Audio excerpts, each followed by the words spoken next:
Welcome back into the Sports Source. This segment of our show brought to you by Madisonville Marine. May be too big to stick in a stocking, but there's no better gift than a boat this holiday season from Madisonville Marine. And if you can't afford a boat by December 25th, what you can do is go down there and get some of the perfect boating accessories for the boat owner in your life. They carry them all down there. You get someone in your family that has a boat, get to Madisonville Marine. And right now, if you've got a strong customer relations sales background, Madisonville Marine is adding to its staff.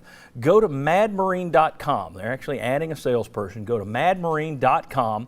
You'll see employment opportunities. Click on that and you'll learn more information about it. But if you've got a strong sales background and you want to work for the best people I know, Madisonville Marine and madmarine.com is where you need to check it out. But until then, if you're just looking for gift ideas, don't forget the accessories available for the boater in your life at Madisonville Marine. All right. Want to welcome in a former Vol basketball staff member, former D1 player at the University of Milwaukee. It's just Milwaukee now. They've dropped the Wisconsin part. I don't mind the Wisconsin-Milwaukee part, but yeah, it's Milwaukee. It's just Milwaukee. Mark Pankratz, thanks for being with us, Mark. Thank you. Wanted to start with you, and we've got some stuff I wanted to put on the screen here. I asked you earlier this week, what are 3 things that Tennessee needs to do? And I'm going to let you step through these. You got offensive efficiency they need to improve upon, perimeter shooting and playmaking, and then you say know your role. Tell me what you're talking about with each of these. Well, from an offensive efficiency standpoint, we got to continue to take care of the basketball. So I think we saw early on, we just had a lot of turnovers. And so if we can continue to take care of the basketball and then also find ways to score in transition, that's one way we can capitalize on being more efficient. Right now, the Vols are number 311th in the country as far as free throw attempts. So getting to the free throw line is another way that we can be more efficient with the basketball. And then from the second point was the perimeter shooting and the playmaking ability. The Vols right now are number 333rd in three-pointers made and 303rd in field goal percentage, in three-point field goal percentage. That's not a good thing. So we got to find a way to make more perimeter jump shots, and that also starts with our playmaking ability. We don't have any guys on our team that can really get into the paint and create easy scoring opportunities for the other guys on the team. And another big symbol of that is we're number 337 in assists in the country. There's only about 350 teams in the country. So we got to improve our playmaking ability, improve our perimeter shooting, and then know your role. We have a lot of new guys, and so we have to continue to define our roles. This is the time of year. There's not a lot of class. Guys can spend more time in the gym.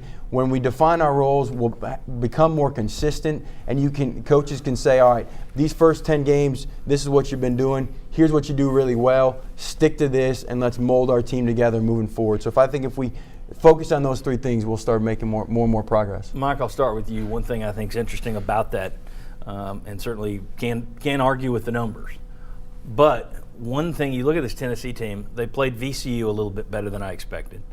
They played Kansas a little bit better than I expected. Now, those games wound up with bigger margins in the last 2 or 3 minutes, but Tennessee was still in those games in the final 10 minutes. They beat Kansas State. It tells me that despite those real glaring deficiencies, the fact that this team fights keeps it in a lot of games. So if you could then improve on those areas, this might be a team that could do some damage. Yeah, those mark your stats sound like a 1-5 or 0-6 team. Yeah. And to have 3 wins and at least one of them against a pretty good team, Kansas State, tells you that there's some things about Donnie Tyndall's system that are good, that are level the playing field. Well, I think you hit on the fact that defensively the system is what's working right now, and it's made a huge impact on it. Talking to the coaches, the big thing is effort, right? That's what we're all focused on. The effort is outperforming some of the inefficiencies from a skill standpoint.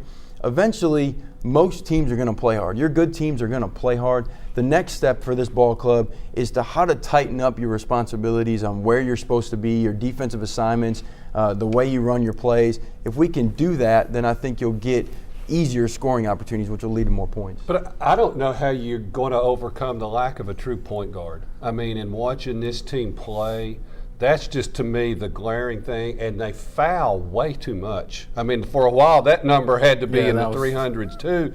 And if you put a good shooting team like, Butler or somebody on the free throw line, or you let them knock down some of those outside shots, you're going to have a lot of trouble with them, too.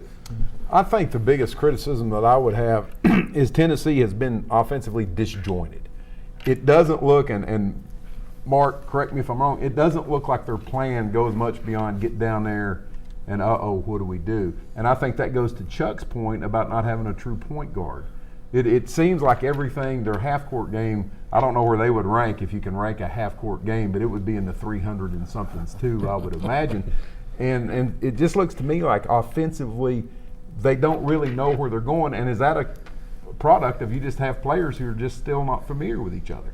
Well, familiarity is one thing, but there's also, I think it goes back to their skill set. You don't have guys that, we run a lot of ball screens. We don't have guys that can come off a ball screen, turn the corner, get in the paint, and make a play for somebody else.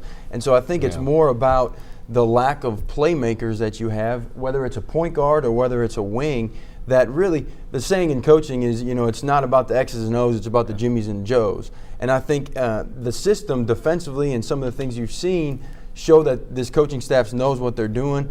But eventually, when you're going to get up, Kentucky doesn't run great stuff. They got great players. Right. And so I think the better personnel you get, the more offensive efficiency you'll have. All right. Guys, when we come back, Mark's going to break down the Butler game for you. Tennessee at 2 o'clock today, they got a shot at number 15 Butler. Seth Davis from CBS and Sports Illustrated actually picked the Vols to pull the upset. We'll talk to Mark Pankratz about what Tennessee has to do. 1, 2, 3 might be fun for you to sit there and write those things down. Then you can watch it today and see if Tennessee's actually doing it or not. We'll discuss that, and we got plenty more bowl and football talk to come. Come on back on the Sports Source.